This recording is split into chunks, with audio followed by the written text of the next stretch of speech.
Hey there, welcome to day 67 of my year of solo board gaming, described by some to be ill advised and stupid. We are playing in the middle of Adapt and Die Week, which is basically a series of games that are adapted from other properties. So far, we've had Princess Bride, Shakespeare, and Buffy the Vampire Slayer, and of course, now it's time for Choose Your Own Adventure.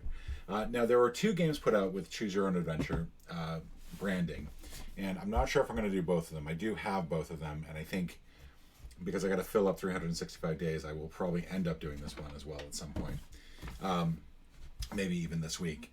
The games were not universally loved. I think that these got something of a negative reaction because there's not much in the terms of gameplay, and unlike an actual choose your own adventure game, you're not really. It's not as easy to jump back and forth from like one part of the story to another. But nonetheless, we are going to go ahead and get started here. I realized that I should probably start doing a little bit of. I know Slickerdips does this, where he includes a little. That's a Beanie Baby. That's probably gonna get me some cross promo, some copyright strikes or something. Because my puzzle magazine is Panda, pandamagazine.com. Go get some puzzles now. I use pandas as a mascot. And I've got a lot of panda stuff here, so because we've got so much extra space in the room, I think, in the shot, I think I'm going to include a panda over here to the side. It is not standing up very well. I think we're going to include it like that. That's still not good. Yeah, this is quickly going sour. Smart me would just abandon this recording and start a new one, but I don't think that this is not going to be smart me. What do you say? Do you want to do? Do you want to go like that? Do you want to just be on your side, just watching in? There you go. That's a little creepy, actually. All right, there we go. Big honkin' panda watching over from the side. Right? All right, he's watching the action. So, like I said, we got a lot of space here. Ooh, that reminds me. Every time I start Streamlabs, I always forget that I need to make sure that the focus is not set to autofocus because it can really mess things up. So pardon me for a moment while I fix my configuration. There we go. Despite all this like hemming and hawing, I don't think this is going to be a long video by any stretch. So the way that this is set up, the two games are different. Like this game is not set up in the same way as the other game at all. You are, let's see if we can find you're an aspiring detective and psychic investigator. For weeks you have experienced recurring nightmares that you sense might be important. Your mission is to get to the bottom of these visions. You will decide how to move through the story as a group. The story is divided into 5 chapters, each of which is to be played in a single session. We're going to be playing through chapter 1. And really not that you can play it as a group, but honestly there's no reason not to play it solo. There's not multiple characters, there's nothing. It's just you and the board. You start off with this board. The first thing you're supposed to do is actually turn it to the nightmare image facing up, and then for 2 minutes study this image. Now I'm going to put spoiler tags on this. I hope I remember spoiler tags. But it is worth noticing some things in the image. For example, you've got the frog here. You've got the sword pointing down into a spiral. You've got gunk over here, big spider webs, and somebody who looks to be wearing an apron in the background. Looks like he's got a little gray mustache and gray hair. Some sort of like garbage over here, maybe a tub over here. We could, and then this one is the right hand light that's indicated, so we might want to keep that in mind if we ever face 3 lights, which we might not in this first chapter. We're going to go ahead and turn this back over, though. I don't think that was 2 minutes, but you know. And then you start on level 1, so that's going to be there, and then this is going to start on the very first square here, and essentially you'll be told to adjust this throughout the game, and you are attempting to just simply complete the chapter. It's very open-ended. You start off with 2 items. You are given, let's move all this up a little bit. You're given 2 items to start off with: a bottle of water, which will lower the danger meter by 3, And you're given a pocket knife, which will help you with fighting. And you can put that into the little challenge booster area, for example. There's an area for goal, so I'm going to bring this down just a little bit and actually bring this up a little bit. There we go. I think that'll help. I think that'll be good. And we got our story cards right here underneath the panda. There are occasional dice rolls in this game. Basically, you might have to check, for example, fighting, which is the green fist thing. And you'll see that this gives you a +1 to your fighting. And this indicates to you just what you have to do to succeed. Right now we have to roll a 3. And so if we're fighting with the pocket knife, as long as we roll a 2 or better, we're good. So right now, 2 + 1, that gives us 3. That means that we succeed. Now, the thing to keep in mind is that if you roll a 1, even regardless of whatever pluses you have, you do lose the challenge, and that's it. That's pretty much it. That's all you really need to know. We're going to go ahead and get started here. And if this goes quick, if the first one goes quick, maybe we will do Chapter 2. But let's go ahead and choose our own adventure, which is, as it says, by Prospero Hull. Now, the Choose Your Own Adventure brand is, of course, a trademark brand, and actually Netflix ran into some huge problems with that when they did try to do their own Choose Your Own Adventure stuff. There's a whole long story of it. I would suggest finding it on YouTube. I'm not going to link to it in the description, but there is stuff out there about the Choose Your Own Adventure that is fascinating. The grounds. And as you know from Role Player Adventures, if you watch the that whole sequence, you know that I love to read this stuff out loud. However, I will try not to do any voices because that's just horrible. That's difficult to keep up, actually. It's a Tuesday morning in late June, and you wake up in a cold sweat. The nightmares came again last night. Even though you are an aspiring detective and psychic investigator, you haven't been able to make sense of the haunting dreams you've had these past weeks. In your dreams, you keep seeing the same spooky house. You're still shivering under the covers when you hear the phone ring downstairs in your basement, where you have your combination office and research laboratory. You dash down to the lab to answer it. I need, a weak voice says when you pick up the receiver. I need your help. You hear a loud click, and then the phone goes dead. But you were prepared. While the caller was talking, you activated your high-speed telephone tracking device. It instantly displays the caller's number 555-7259. You call back the number right away, but there's no answer. After consulting the tall stack of reverse phone books behind your desk, you are disappointed to learn the number is unlisted. You sense that the phone call is somehow related to your nightmares. Later, while at the Hedgebrook police station to return a nightscope you borrowed for a recent stakeout, you describe the mysterious phone call and your recurring dreams to your friend, Sergeant Morrison. That call does sound strange, he says. We'll look into it. And about that house in your dreams, a voice says from the hallway. I wonder if you're dreaming about that Marston house out on Hedgebrook Road. Detective Murphy sticks his mustache face into the room. Modern house, ornate gate. That sounds like the Marston place, all right, says Sergeant Morrison. Strange things are reported to have happened there. Detective Murphy takes a puff on his pipe. That place is haunted, he says. I know it sounds unprofessional, but I've had a file on the Marston house for years, and I'm sure of it. He waves a folder in front of your eyes, and a phone number written on the front jumps out at you.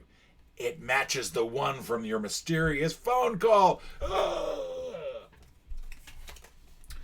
So the call is related to your nightmares. Your psychic senses were right. Draw clue 26 to discover your goal. Let's draw a card. All right, our goal is get inside the Marston house. There it is, right there. Place this card in the goal slot above the psychic scale. So there we go. There's our goal. Okay, back at home, you grab a bottle of water and your trusty pocket knife, preparing for a new investigation. Half an hour later, you stand before the Marston residence, which appears exactly as it did in your nightmares. The house's futuristic look is a strange contrast to its antiquated appearance of the stone wall and the wrought iron gate, which is locked shut and wrapped in steel chains. Even though the air is balmy, a chill travels down your spine. The gathering clouds on the horizon hint at a brewing summer's thunderstorm.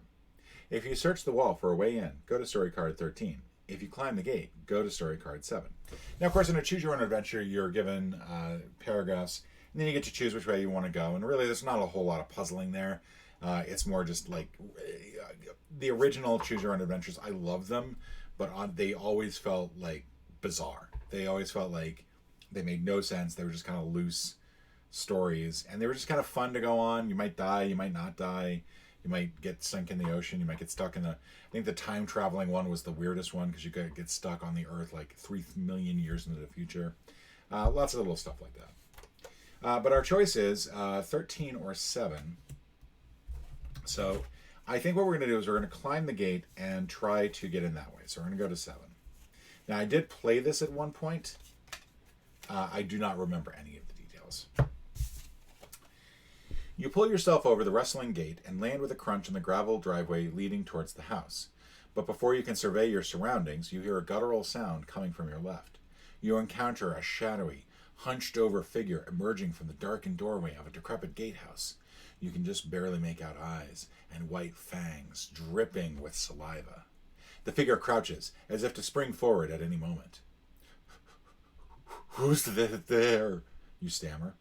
Suddenly, the creature lunges at you, snarling. You spot a guardhouse not far away. If you can get past the creature, you might be able to hide there. Or perhaps you should just turn and flee up the driveway towards the main house.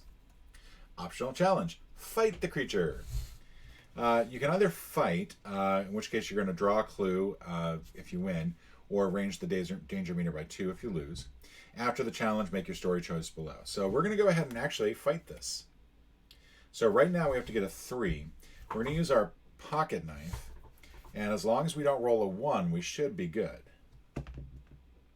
I rolled a 1. I rolled a 1. Of course I did. Okay, so we're going to check to see what happens if I fail the challenge. We raise the danger meter by 2, so we do have to push that up, which is going to make everything a little bit more difficult. And I think I lose.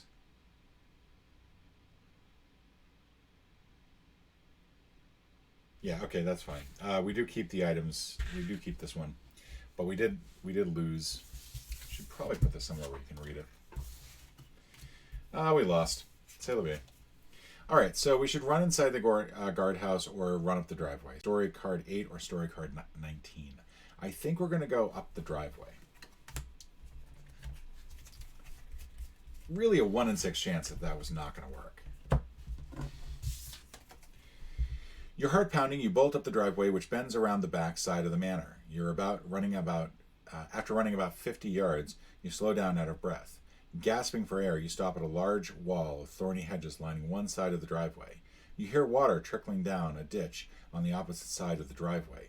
Charcoal gray clouds are massing ominously on the horizon, and the nearby tree branches rattle with sudden gusts of wind. Before you can catch your breath, a dark-windowed limousine roars around the bend. You have only a split second to decide which way to go before being hit. If you dash through the hedges, go to 15. If you jump through the ditch, 26. Let's jump through the ditch. And like I said, there doesn't really seem to be much in the way of cluing. I know that nightmare image was supposed to help us out somewhat, but I don't feel like it's anything in the image really applies. You land in the ditch, splashing into shallow, frigid water. At this point, you notice a large grate ahead of you, which partially blocks the entrance up to a dark cement culvert that the water flows into. If you bent over, you could walk under the lower rim of the grate and enter the culvert. You then see a small piece of paper drifting by you in the water. You might be able to grab it if you act fast. Optional challenge. Grab the paper. Draw clue 19. Lose range danger meter by 1. So we will go ahead and try to make the challenge. Again, we have to get a 3 or better. We don't have anything to help us out, really. So I'll move this here. Let's do this over here. I think that's where I got room for it. That's awesome. Bounced right out. Came up a 5, though. So I did succeed. I do have a better dice tray. It's just, there's 1 dice. I don't want to break that out for this, so I'll just be more careful when I roll. So we did succeed. So we draw. Sorry, I'm having trouble hearing. Can you say that again? Alexa, stop. All right, let's take a look at 19. Hedge Maze map. This paper looks like a map to the hedge maze. Your psychic senses tells you that this is an important item. Keep this item. Move forward 1 space on the psychic scale. Finish story card 26. So we found a piece of paper. Yay. Move that to 4. And then we have to finish, if we want to enter the culvert, go to 28. If we want to enter the hedge maze, we go to 12. Well, we got a hedge maze map. Might as well go into the hedge maze, right? I mean, that's just common sense. The hedge maze is massive. Its thick hedge walls are twice as tall as you, but you don't seem to be stable enough to climb, so you'll have to solve this labyrinth the old-fashioned way. You take a deep breath to steady your nerves and head towards the maze's entrance. If you go left, draw clue 9, and if you go right, draw clue 1. So now we are, I want to say we're here, looking at the map and looking at the picture.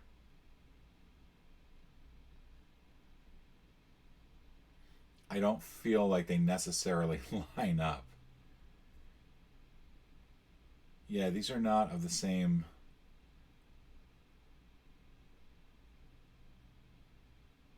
These are not of the same thing. So I'm going by this maze image, which clearly has sort of like two short hedges here and like a U there. But there's nothing like that on this hedge maze. So I'm assuming that we should probably start at the bottom and we should work our way up. So we're going to go ahead and take a left here. Take clue 9.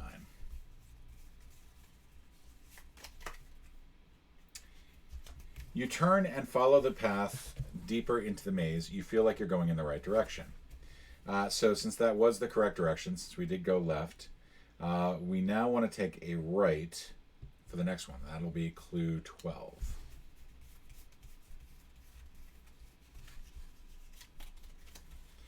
You feel like you might be getting close to the end of this maze. We now want to go to 13 or 14, and we're going to take a left to get out. Finally, you see it, the end of the maze. Go to story card 18. Okay.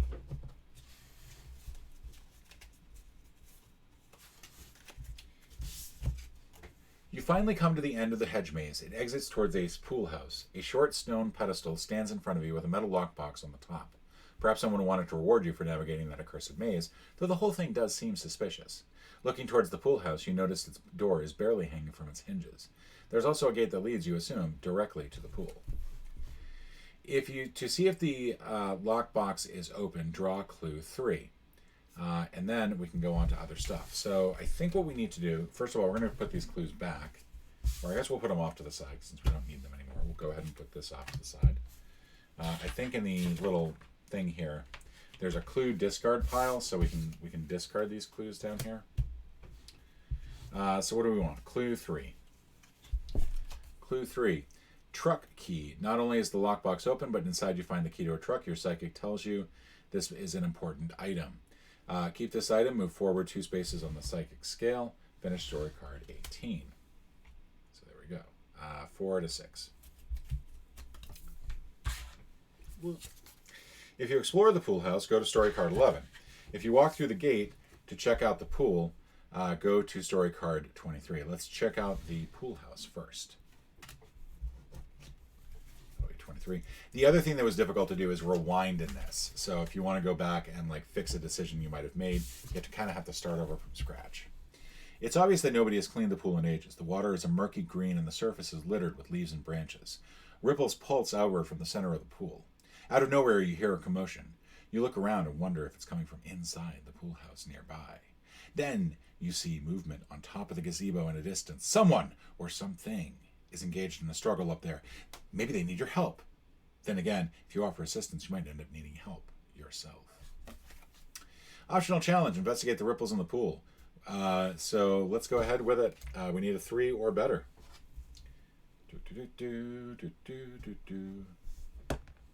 4. Yay. We succeed. Lower the danger meter by 2 and draw clue 8.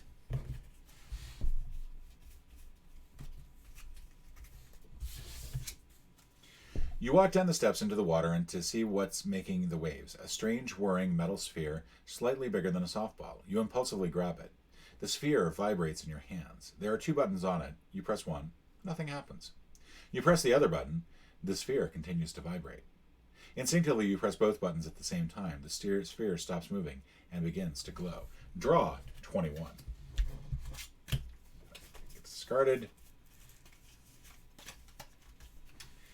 Whirling metal sphere. Your psychic senses tells you this is an important item. Move forward 3 spaces on the scale. So we go from 6 to 9. Finish story card 23. Put this over. You guys can't really see all that, can you? It's probably don't need the Hedge Maze map anymore, but let's do it like this. That way you can see all of them. All right, if you go to the pool house, go to story card 11. If you go straight to the action at the gazebo, go to 9. Well, let's go straight to the action, because we are Action Jackson. You sprint to the gazebo, practically pushed along by the winds that are picking up. A light sprinkling of rain spatters the ground as you run. You make it to the shelter of the structure, and the mayhem occurring above you on the roof increases in intensity. Who's up there? And what are they doing, you wonder? You notice a driveway about 20 feet apart, 20 feet away. If you are level 2 or higher on the psychic scale, draw a clue 27. We are at level 2. We can actually draw a clue because we have been making advances. Yay. Ooh, that's interesting.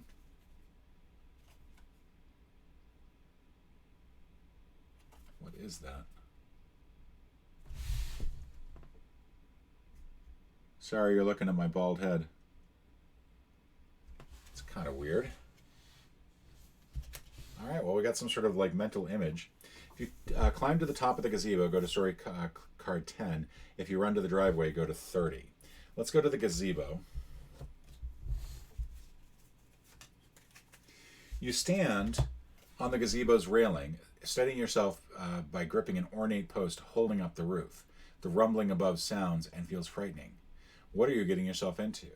Reluctant to barge into the middle of the situation, you raise yourself just enough for a peek and discover that there is no one on the gazebo roof.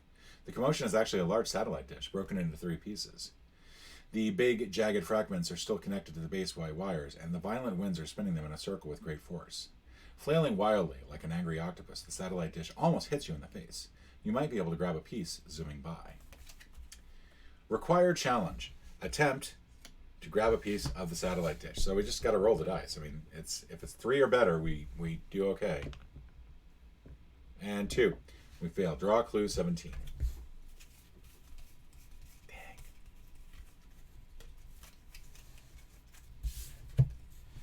Your fingertips graze a piece of the satellite dish, but you can't quite grab it. You reach too far, lose your balance, and tumble down the gazebo and down a short hill. Your confusion from the fall slowly subsides, and you hear the sound of a beautiful violin nearby. You stumble off in the direction of the music. Raise your danger meter by 2, and go to story card 17. So that's a bummer. That's a bummer. That we could have succeeded at. All right, 17. You move further and further towards the hypnotic sound of the distant violin, which is oddly calming and uplifting even as the winds increase around you. You notice that there is a driveway up in the distance, but before you get there, you arrive at a horse stable with an open gate. Inside, sitting on the stool, is the source of the violin music. A chimpanzee playing his heart out, a soulful expression on his face.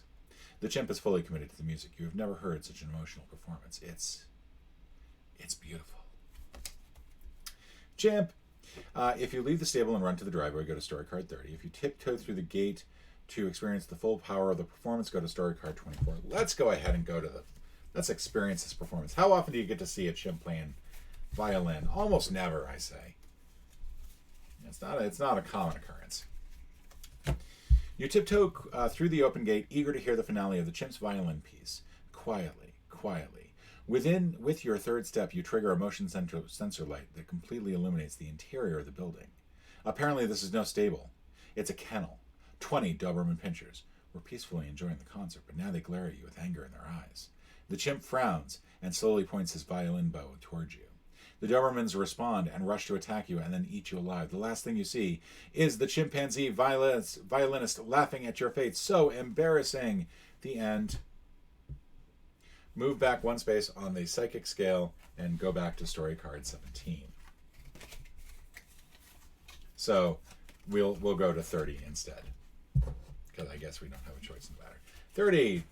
Chapter 1, goal achieved. You appear in a driveway which leads you to the mansion's entrance. On the door is a plaque that reads Marsden and a large crystal door knocker, which seems newer than everything else on the front of the building. You knock loudly, many times, but there is no answer. The storm is really picking up now. You try the doorknob and are surprised to find that the door is unlocked.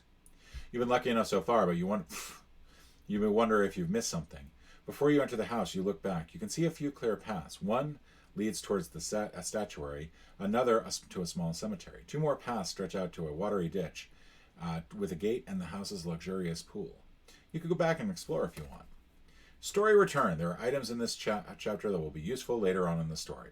You can take a risk and go back for any that you missed by following the choices below. So otherwise you may advance to Chapter 2, keep all inventory items. So let's go ahead and put this sort of like right here. I think you can still see that. We're going to go back and head to the statuary. Now that's going to cause us to raise this by 2. And then we read 4.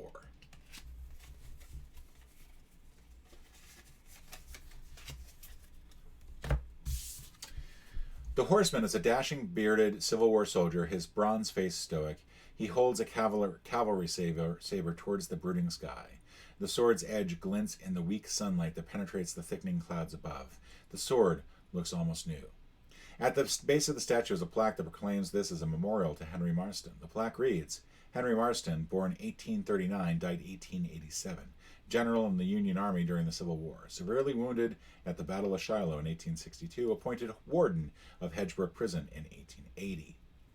To the left is the entrance to a hedge maze. To the right is a graying picket fence with a rickety wooden gate. You can see 2 Stone Angel statues, and beyond them a cemetery. Optional challenge, search the monument's base. And optional challenge, climb the statue to examine the saber. So the first one, now we could lower this. We may as well. Let's lower the water now. We'll use this to lower down to 3. And we'll go ahead and try this. So we're going to try to do the optional challenge first. Let's search the monument base. 6. We succeeded. Draw clue 18. Okay. Bonus story choice. When you inadvertently press a hidden switch, the statue slides to one side, revealing a cement passage. Place the new story choice below the bottom of story card 4. The option may be considered when you are ready to make a story choice. So we will go ahead and add this to the bottom here. Okay, and then we will go this other optional challenge. 4. I'll take it. 2. There we go. Cavalry saber. The saber comes loose in your hand. It's heavy and quite sharp. Your psychic senses tell you this is an important item. Keep this item moved forward 2 spaces on the scale. That brings us to 10. We'll go ahead and throw this in here with all our other stuff. Let's do it like this. We can now enter the hedge maze. We can visit the cemetery, or if we want to see where the hidden passage leads, we can go to 28. Let's go to see where the hidden passage leads. So we'll discard this. Put this back over here. And 28.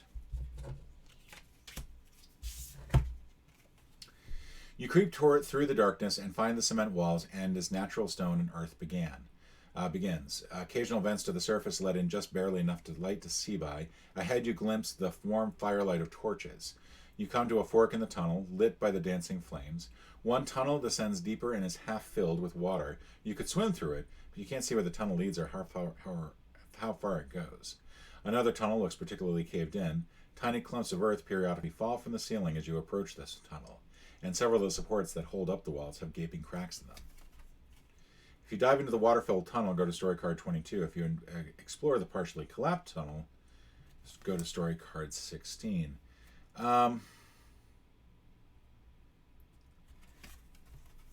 Let's go to 16. I feel like the image on the back, the nightmare image, had a partially... No, I mean, it was a water-filled tunnel. So let's go 22. There's definitely water in there.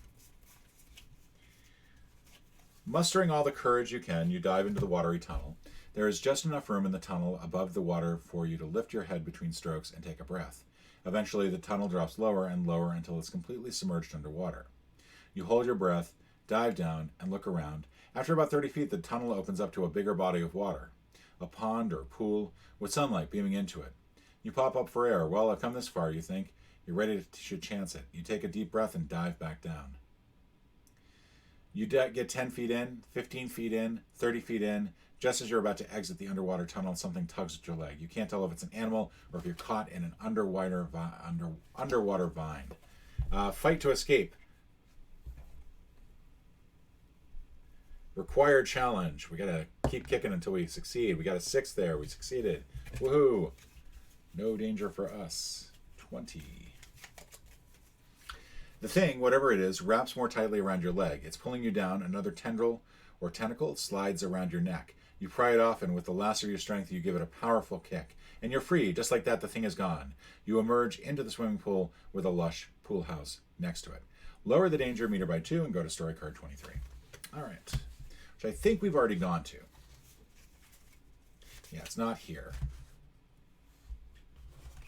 So we got to go back into the previous stuff and look for 23. There we go. So if we go back and look, we could then go to the pool house or go to the gazebo. We went to the gazebo before, so let's go to the pool house this time. You can tell that the pool house was once quite luxurious. It contains half a dozen private rooms with showers, as well as an ornate mahogany bar in the common area. It must have been fun to hang out in this place in its glory days, though those thoughts fade as the sound of the disturbance erupt from the top of the gazebo in the distance. And now you can hear a lone violin playing a soothing melody. We're not going to fall for that. We can investigate the gazebo or follow the sound of the violin. Obviously, we are not going to do the violin thing because that gave us one option and that was it. The gazebo was premonition, which we've already done. We could go to the top of the gazebo or go to the driveway. Driveway ends this. We could then go to the driveway and then go back to the cemetery. And I think, or we can climb to the top of the gazebo. That was this one here. We can then try to grab the satellite dish again. We'll go ahead and do that. We'll go to the top of the gazebo, try for the satellite dish again.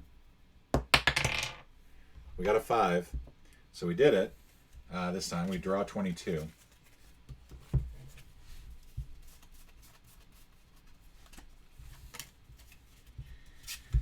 You hold onto the top of the gazebo with one hand and time your lunge perfectly. You snag a chunk of the whirling satellite dish.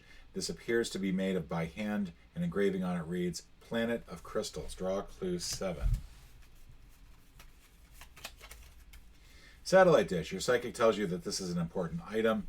You look to your left and see a path to a driveway that might be the front of the house. You jump off the gazebo and make a run to check it out. Move this thing 1 and go to story card 31. So we're back to story card 31, and this time again, we could go check out the ditch, pool, cemetery, or statuary, or we can advance to chapter 2. We've been doing this for about 33 minutes, so we won't be going to chapter 2. So let's might as well check out the cemetery. Raise the danger level by 2. And we'll check out that cemetery. So 21. Passing between a pair of stone angels, you enter an old family cemetery. There is a marble mausoleum in the center of the cemetery. A short set of stairs leads to a shadowy interior. Next to where you stand, a freshly dug grave yawns in the pale sunlight. It's unsettling to think of climbing into it, but you see something shiny embedded in the dirt walls. If you enter the mausoleum, go to story card 5. If you climb into the open grave, go to story card 16. Let's go to story card 16. Let's find out what the shiny thing is, because I want the shiny. Without warning, the earthen walls begin to collapse around you, and before you can react, you are up to your waist in dirt. You writhe and twist, trying to escape, but it only causes more soil to cascade down. Soon, it's up to your shoulders, then your neck, and then your cheeks. You struggle to spit the soil out as it fills your mouth, but within moments you are fully buried. You can only see the dark earth in front of your eyes. Your hand closes around a metal disc. Perhaps a coin? You'll never know, though, as the soil fills your lungs, and the world wavers and goes gray before finally turning black. The end. Move your pawn back 1 space and return to the previous card. So instead, let's go to the mausoleum. Let's try the mausoleum instead. The mausoleum interior feels musty and cool. Something is dripping from the ceiling and landing in the corner with a plink, which is odd, given that it hasn't started raining yet. You also notice the mausoleum is bigger on the inside than the outside suggested. A stone sarcophagus lies before you in the center of the chamber with the word Marsden carved into it. It appears that others have been in the mausoleum recently. There is a freshly dug pit to the side of the sarcophagus, and an elaborate tunnel has been dug. Into the ground, beside the nearby wall, you can see that the tunnel is lined with cement. Optional challenge, search around the sarcophagus. And then if you climb to the pit or if you climb to the tunnel, there's options there. Let's go ahead and search around we might as well just go for it all, right? What'd I get? 2. Failed. Raise it by 1. You may try again. Now I got to get a 4 or better. Hey, we did it. Awesome. Draw a clue 23. Large wooden dowel. You find a large wooden dowel. Your psychic senses tell you this is an important item. Move forward on the scale. And then you have this to help you out. So look at that. It's a strength challenge, and that's a strength challenge. All right, so we're going to roll again. This time we're going to get a +2, so we have to get a 2 or better. If we roll 1, we do not, we fail, unfortunately. That is a 6. That counts. Draw clue 16. Bonus story choice. It takes some muscle, but you manage to remove the lid and are surprised to find that not only is there no body, but an open to a secret passageway that offers yet another way out of the mausoleum. Place this new story choice below at the bottom of clue 5. This option may be considered when you're ready to make a story choice. And I think we are ready to make a story choice. Let's take the secret passageway. Draw clue 24 as opposed to a story choice. You travel through the tunnel for what feels like forever. The light disappears and the tunnel eventually ends. You feel frightened and trapped. You want to run back and try the other routes out of the mausoleum. Before you go, you feel around in the dark. There's nothing in front of you or to your sides, but you discover a mossy hatch in the tunnel ceiling. You turn the handle, and the hatch opens to a grassy patch at the entrance of the Hedge Maze. Go to 12. And I think 12 we've already done.